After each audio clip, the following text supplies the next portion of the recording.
So on matters ODM, those who accepted these positions, Gen Zs cannot come out to fight for you, and then you behave like hyenas. Gen Zs died, people died, other Kenyans died because of this. You are not party to it. Why should you accept these positions? That is a show of greed, and that should never be tolerated. That is a decision I'm giving as Babu Owino, not as ODM, although I'm in ODM. Now they are saying, the agencies are saying it's high time Babu Owino to end sit ODM. What do you think? The Gen Zs are saying that, we Gen Zs have said that. They are saying approaching you as the new opposition. Yeah, actually, from today henceforth, I'm the chief opposition leader because there are so many jokes doing rounds. There are so many people who are in the opposition, who are now in bed with the government. My interest is to fight for Kenyans. It pains me to see a person who was a fellow member of parliament joining government. And it pains me to look back in Soweto slums, Kibra slums, to look back in Central Region, Nyanza Coast and everywhere else, to see that child who has been sent away because he lacks only 5,000 to pay for the schooling in a secondary school. Sent because of 5,000. I'm so pained to see that child who's stuck in hospital cannot be treated because they lack money. Even money for x-ray, that is around only 2,500. If you can't afford it, then you can't even be x-rayed.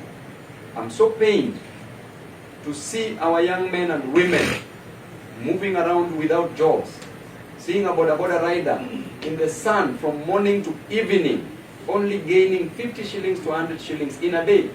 Seeing a mama mboga, selling omena, only to get 50 Kenya shillings, 50 to 100. How will this parent collect this money to reach 300,000 Kenya shillings that Ruto wants in a university? So pained to see our children, our students who finished high school, are waiting to join university, cannot join because they can't afford it. Some people are dropping out because they can't afford it. Yet, we are encouraging patrimonialism, we are encouraging corruption, we are encouraging favoritism, we are encouraging mediocrity, we are encouraging kakistocracy. What are we doing as a nation? Mr. President, you fight on grounds that you are selling eggs, and on the grounds that you are selling chicken. You should know better what a hustler feels. It is because of education that made you live in State House today. Were it not for education, you would have never come to Nairobi. The same education you are denying to our children, to our brothers and sisters. You've forgotten the hustlers. You are no longer the hustler who used to preach the hustler narrative. What happened to you? Instead of just giving direct orders, instead of just employing people who are merit-based, who are capable of delivering services, because you have the resources, you borrowed enough money, we've never seen any single project done, completed, from the time you got in. What is happening with you? Instead, you are turning your back against, you are turning your back on your people. There can never be a government without a population that you are killing now. And this was a decision that was made during the Montevideo conference, that the characteristics of a state, number one, there must be a definite population. Why are you killing the population? What will you have to govern? Do you think the new face of cabinet appointed by President Ruto meets the demands of Gen Z? The new face of cabinet does not meet any demand, not of the Gen Zs, not obeying even the two-third gender rule as enshrined in the Constitution, as envisaged in the Constitution. It goes against the tenets of the apex of the law, clearly. And I told you, even persons with disabilities are not considered. The only disability that President has considered is mental disabilities that he has decided to nominate in the cabinet. We want other persons with disabilities to be considered within the cabinet.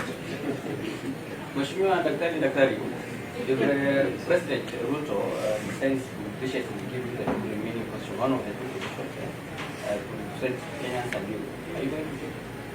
I cannot accept any position from President Ruto. No, thank you. And that is a fruit from a poisoned tree. The fruit is poisonous and harmful and dangerous. In terms of oversight, you have put a spirited fight to take over the park chair. Now the park chair is the Treasury seat to become what the Parliament approves. So are you also keen to take over specifically that position for oversight?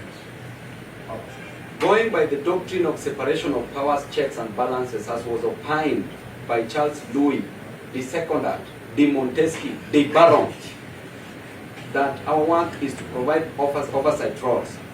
I wanted to be the park chairman then. Now I'm overqualified to be a park chairman. And I say no, thank you.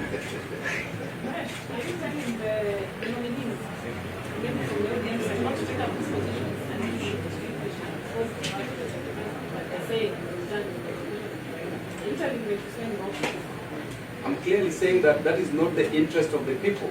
It is not what the people wanted. These people were never seen anywhere, not even protecting the interest of the Gen Zs. Why should they rush to take these positions? These positions, let Ruto as a person appoint his people. This is his government. We want competent people. We don't want him to invade opposition. But the work of opposition is to provide checks and balances, is to ensure that the government delivers that which they promised unto the people.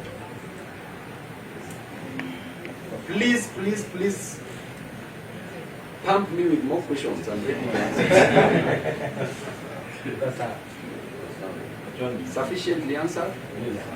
Thank you very much and God bless you all. You are overqualified.